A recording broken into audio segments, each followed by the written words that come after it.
Fala, aluno, beleza? Aluno, sei que de repente você tá aí desesperado, aquela agonia, aquela coisa do... Primeira coisa que eu peço pra vocês, calma. Eu sei que não é fácil, sei que é complicado, mas olha só. Agora, aluno, é botar a cabeça no lugar, é respirar fundo, porque é reta final de preparação. Então, o que a gente vai fazer nesse momento? Seguinte. A gente vai terminar os nossos assuntos. Então você que está estudando, está no colégio, falta matéria ainda? Beleza, bora terminar essas matérias. Só que, hora de começar a revisar os assuntos que mais caem no Enem. Então, pega aí a série Raio-X Enem. Eu fiz de todas as disciplinas, de todas as matérias, o que cai mais de cada uma.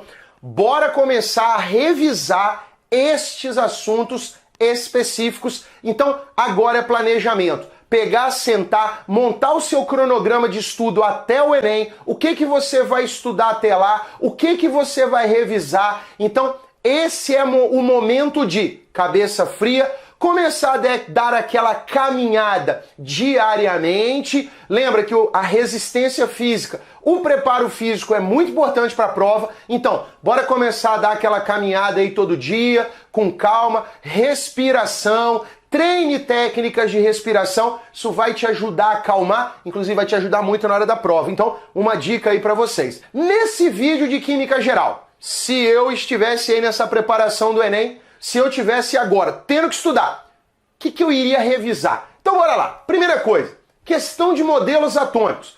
Todo mundo já lembra aí, né, a evolução dos modelos. Dalton, Thomson, Rutherford, Bohr, os modelos em si, né? Bola de bilhar, o pudim de ameixa, pudim de passa, depois vem o sistema planetário, todos aqueles conceitos. Duas dicas. Primeiro, modelo de Rutherford. Dá uma entendida legal a questão do núcleo pequeno e denso, prótons e nêutrons lá dentro, elétron na eletrosfera, foca nisso. Por que esse modelo é muito importante?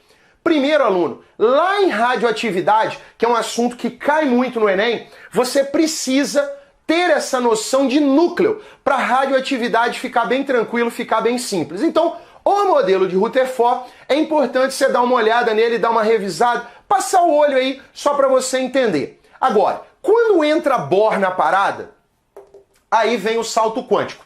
E salto quântico é um negócio que o Enem cobra, já cobrou, e eu tenho até uma aposta aí que eu ficaria esperto. Mas bora lá. O que são esses saltos quânticos? O elétron saltando de uma camada mais interna para uma camada mais externa, né, quando ele recebe energia.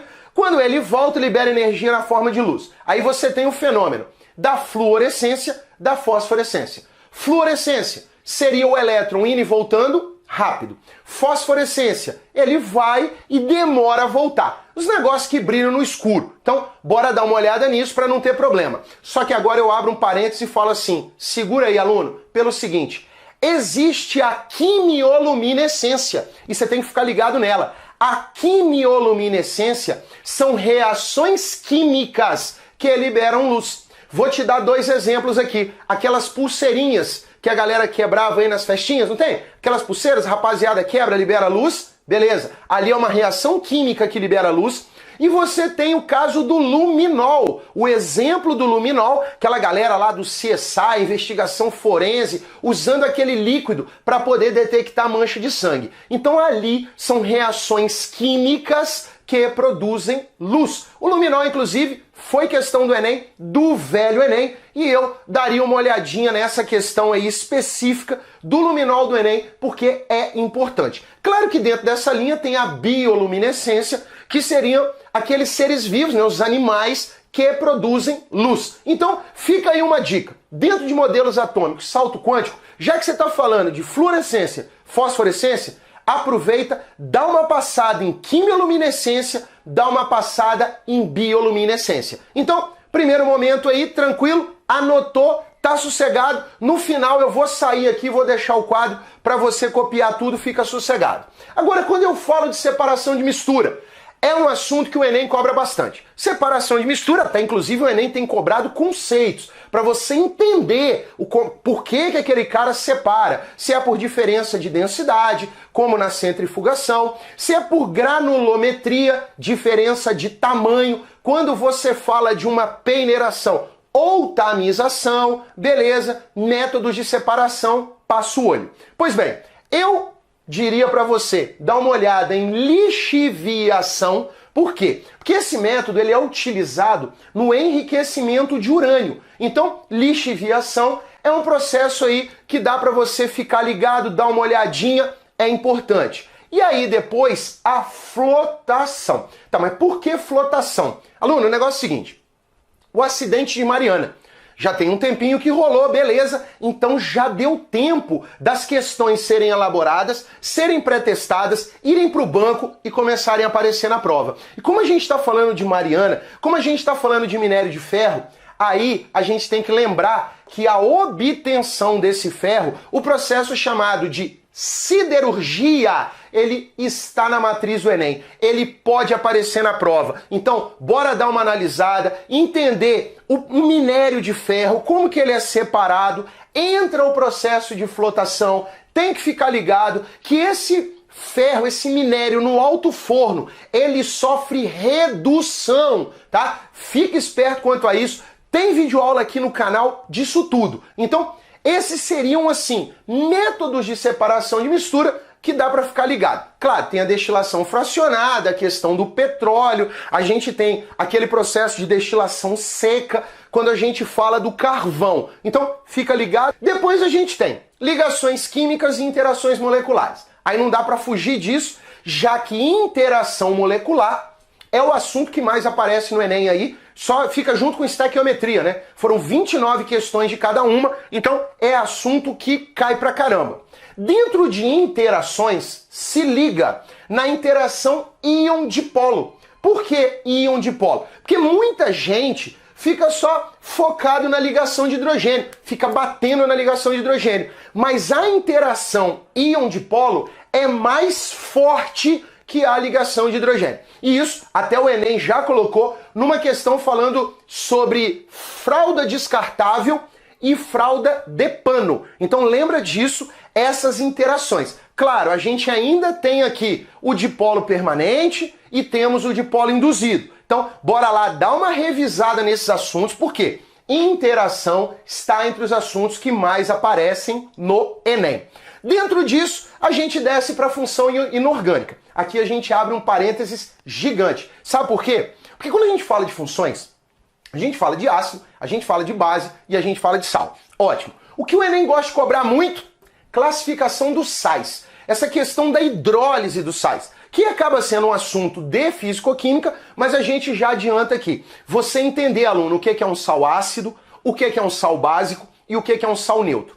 Por quê? Porque a maioria das questões do Enem, e aí eu vou até para a prova de humanas, tá? Para a prova de geografia, ela envolve os conceitos de ácido, base e sal na poluição do ar, na poluição da água e na poluição do solo. Então fique esperto, tá? Quando a gente fala de poluição do ar, a gente está falando do efeito estufa, então a gente está falando aí da questão do metano, a gente está falando da questão da chuva ácida, a gente está falando desses caras todos. Quando a gente fala da água, o Enem costuma trabalhar muito a questão da acidificação da água, principalmente da água do mar, relacionando isso com o branqueamento dos corais. Então você tem que ficar ligado, é uma relação de deslocamento de equilíbrio, mas envolve conceitos de ácido. Então fica esperto, porque a gente até tem uma observação aqui no final que é importante. Então entender esses conceitos, o papel dessas funções, ácido, base e sal, no ar, na água e no solo. E aí quando eu falo solo, eu estou falando da acidificação do solo, você tem que ficar ligado, que seria aí a diminuição do pH, o aumento da concentração de H+. Você tem que entender aqui também a questão da salificação do solo, que seria até um processo por irrigação. A água, né, vai irrigando o solo, água mineral, água evapora, os minerais ficam, aumentam a concentração de sal, e isso pode causar uma desertificação. Então fica ligado, irrigação não é tão perfeito assim, não tem, traz perigo, tem risco, fique atento quanto a isso. E um negocinho que o Enem tem batido muito é a questão do alumínio no solo. Então fica ligado, esse papel do alumínio e o porquê da utilização de um sal. Por que se usa o carbonato de cálcio? Questão do Enem 2018 falava exatamente sobre isso. Então, aluno, Quando você fala das funções específicas, se liga nessas relações. Você não adianta decorar o que é um ácido, uma base e um sal, ficar guardando um monte de nome aleatório, decorando umas músicas aleatórias, se você não conseguir contextualizar. Se você não fizer isso, você vai chegar com esse assunto no Enem, vai pegar o assunto aqui, a prova tá aqui e os dois não vão conectar. Então, não dá. Tem que contextualizar, tem que entender o processo. Agora, quando você fala disso, né? Quando você fala de ligações, interações, quando eu falo de ácidos, bases e sais, se liga no seguinte, tá na matriz, hein? Tá na matriz. Quando você fala de ligação, ó, características, propriedades, H2, O2, N2, Cl2, NH3, água, HCl, CH4. E aí, aluno, você tem que saber tudo esses caras. Você tem que saber aqui, ó, 1, 2, 3, 4. Esses quatro primeiros, geometria linear, são moléculas apolares. Você tem que entender que o NH3, a amônia, primeira coisa, ela é uma base. Você precisa entender que a geometria aqui é piramidal. Você tem que entender que a molécula é polar, que quando joga na água forma hidróxido de amônio. Então, se liga nisso, importantíssimo. E ó, síntese de Haber-Bosch, Prêmio Nobel de Química, o Enem cobra isso direto. Então, ó, N2 e H2 vai formar NH3, resolvido o seu problema. A água, aí não tem jeito. A água é a geometria angular, é uma molécula polar, tem que entender o comportamento anômalo dela, a questão do gelo, aquele conceito todo, fica ligado. HCl, geometria linear, molécula polar, é um ácido forte. E o metano, que é tetraédrico, né, uma molécula apolar, produzida aí, que o Enem gosta muito pela decomposição da matéria orgânica, principalmente o lixo, a tal da energia do lixo que o Enem bate muito nessa tecla. Agora aqui embaixo, tá lembrado? Observação 2. Quando você fala de funções inorgânicas, quais são os íons que você tem que chegar sabendo no Enem? Cloreto, tem que saber os cloretos, tá? Ó, tô falando de sal. Nitrato, e aí eu abro até um parênteses aqui por causa do ciclo do nitrogênio. Tá na matriz do Enem, ciclos biogeoquímicos tem que cair todo ano. O que mais apareceu é o do nitrogênio. Então você tem que entender o que é um nitrito, você tem que entender o que é um nitrato, até porque esse cara está relacionado lá com a chuva ácida. Aqui você tem o sulfato, usado, por exemplo, sulfato de alumínio, que é jogado no tratamento de água para formar hidróxido de alumínio, para fazer a floculação e não a flotação. Então lembra? Forma os floquinhos, tratamento de água, fica esperto, hein? Por sinal, falou tratamento de água, o cloro é para matar bactéria, e o carvão é para tirar gosto, é para tirar cheiro, é para tirar as moléculas apolares que estão aí. Então, se liga, tá anotando isso tudo? Beleza, vou liberar o quadro aqui já já. E os carbonatos? Os carbonatos são os que mais aparecem no Enem, tá? Esse carbonato é um negócio que aparece com muita frequência e aí eu abro um parênteses. A gente vai falar sobre, hein? Solução tampão, físico-química, quando a gente fala do bicarbonato. Então, guarda o carbonato, ele está no Enem praticamente todo ano. Se tem um cara que está no Enem todo ano é o carbonato. Então, você tem que saber tudo sobre ele. Você tem que entender o que é o carbonato, de qual ácido que ele vem, se é forte, se é fraco, se é moderado, se foi instável o ácido carbônico, por quê? A questão do diol, que é um diol gemino, tá? A gente vai falar isso em orgânica, fica tranquilo, sossegado. Então, aluno, beleza o nosso geralzão? Ficou tranquilo? Se gostou, só deixar aqui embaixo nos comentários. Show, professor? Achei massa. Vamos junto, dando essa revisão geral para que todo mundo arrebente no Enem.